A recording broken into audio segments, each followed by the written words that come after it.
Hello students. आज हम geography की तीसरी क्लास करने जा रहे हैं। अगर आपको पहली और इसकी दूसरी क्लास देखनी है तो आप मेरे चैनल को लाइक और सब्सक्राइब कीजिए। आज का जो हमारा टॉपिक रहेगा वो है पृथ्वी की गतियां। पृथ्वी की कौन कौन सी गति हैं, आज उनके बारे में हम पढ़ेंगे। आज का ये हमारा टॉपिक रहेगा।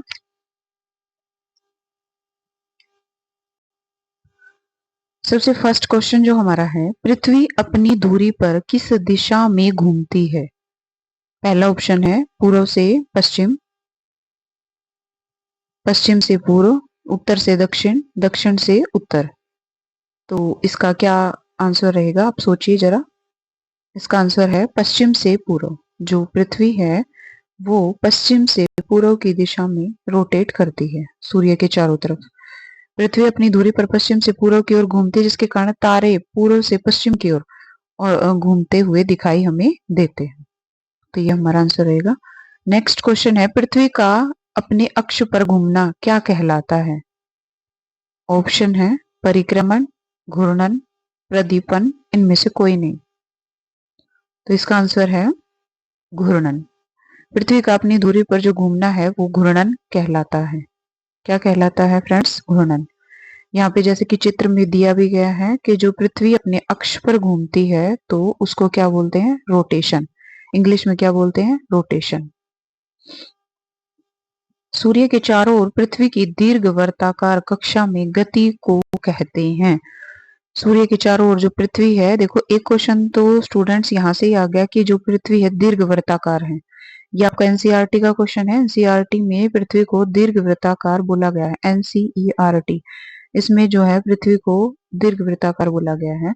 तो हमारे पास ऑप्शन है, क्वेश्चन था जैसे कि आपने अभी पढ़ा क्वेश्चन, सूर्य के चारों ओर पृथ्वी की दीर्घवृत्ताकार कक्षा में गति को कहते हैं घूर्णन, अक्षीय झुकाव, परिक्रमण और विषुव।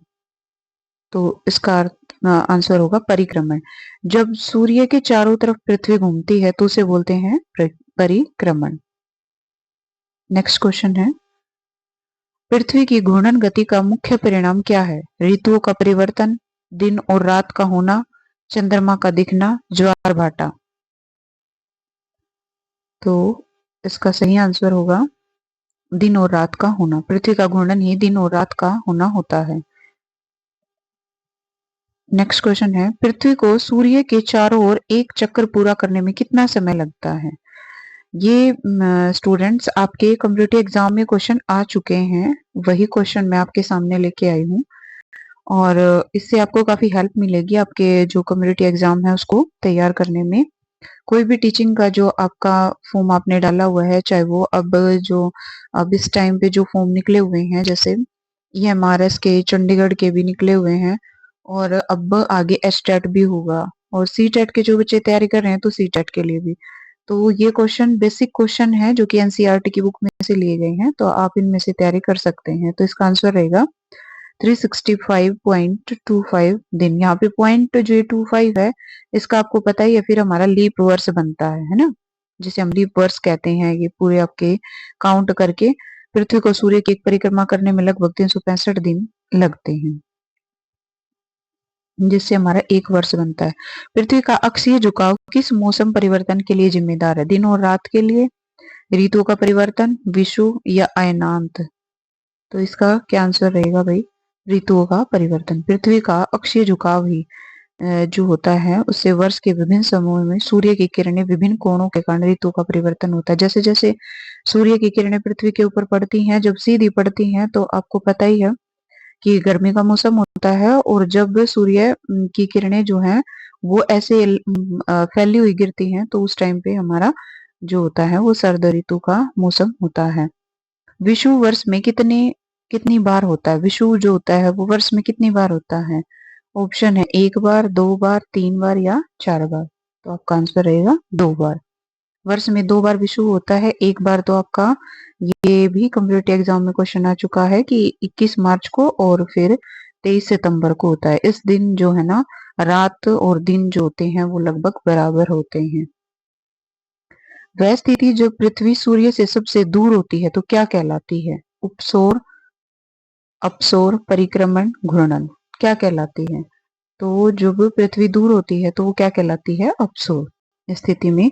और जुलाई में ये जो स्थिति होती है कब होती है स्टूडेंट्स? जुलाई में। वह स्थिति जब पृथ्वी सूर्य के सबसे निकट होती है तो क्या कहलाती है? जब निकट होती है तो अपसोर, विषुव, उपसोर या ऐनांत। तो इसका सही आंसर क्या होगा स्टूडेंट्स? उपसोर। उपसोर वह स्थिति है जब पृथ्वी सूर्य के सबसे निकट होती है और ये कब होता है? जनवरी में। और अपसोर कब होता है? अभी हमने पीछे पढ़ा, आपको ध्यान होगा, वो कब होता है? जुलाई में। जुलाई में होता है स्टूडेंट्स। और जो उपसोर की स्थिति होती है वो हमारी होती है जनवरी में। जब उत्तरी गोलार्ध में ग्रीष्म ऋतु होती है तब दक्षिणी गोलार्ध में कौन सी ऋतु होती है? ग्रीष्म ऋतु, बसंत ऋतु, शीत ऋतु या शरद ऋतु। तो इसका सही आंसर रहेगा शीत ऋतु। पृथ्वी के अक्षीय झुकाव के कारण जब उत्तरी गोलार्ध सूर्य की ओर झुका होता है तो वहां अधिक गर्मी या ग्रीष्म ऋतु होती है। और उसी समय जब दक्षिणी गोलार्ध सूर्य से दूर होता है तो उस टाइम पे क्या हो जाती है? शीत ऋतु हो जाती है। अभी हमने पीछे पढ़ा कि मौसम का परिवर्तन होता है। 21 जून को किस नाम से जाना जाता है? विषुव, विषुव के नाम से, शीत अयनांत के नाम से, ग्रीष्म अयनांत के नाम से या उपसोर के नाम से। तो इसका सही आंसर रहेगा ग्रीष्म अयनांत के नाम से जाना जाता है। ग्रीष्म अयनांत। इसका 21 जून को उत्तरी गोलार्ध में सबसे लंबा दिन होता है और सबसे छोटी रात होती है क्योंकि सूर्य की ओर अधिकतम झुकाव होने के कारण इसे ग्रीष्म अयनांत बोलते हैं। तो ये कम्पिटिटिव एग्जाम में आने के चांसेस हैं। आप इस क्वेश्चन को अच्छे से अपना नोट डाउन कर लें। दिसंबर को दक्षिणी गोलार्ध में क्या होता है? ग्रीष्म अयनांत, शीत अयनांत, बसंत विषुव या शरद विषुव। तो इसका सही आंसर हो जाएगा ग्रीष्म अयनांत, जो कि 22 दिसंबर को आपका होता है। और दक्षिणी गोलार्ध सूर्य की ओर अधिकतम झुका होता है इसलिए वहां ग्रीष्म अयनांत होता है। सबसे लंबा दिन होता है ऑस्ट्रेलिया, दक्षिण अफ्रीका और अर्जेंटीना में उस समय सबसे ज्यादा गर्मी पाई जाती है। पृथ्वी के अक्ष का कक्षीय सतह ऑर्बिट प्लेन के साथ कितने डिग्री का कोण बनाता है? 90 डिग्री का, 23.5 डिग्री का, 66.5 डिग्री का या 45। तो इसका आंसर हो जाएगा 66.5। जब पृथ्वी झुकी होती है, पृथ्वी का अक्ष एक काल्पनिक रेखा होती है जो उसके कक्षीय सतह से 66 मतलब लगभग 66.5 जो डिग्री का कोण है वो बनाती है। पृथ्वी की परिक्रमण गति की चाल कितनी है? लगभग 24 घंटे प्रति चक्कर, लगभग 10,000 किलोमीटर घंटा, लगभग 3 लाख किलोमीटर घंटा, लगभग 1 लाख किलोमीटर घंटा यानी कि 30 किलोमीटर सेकेंड। कब होता है? ये चार ऑप्शन आपके सामने है स्टूडेंट्स।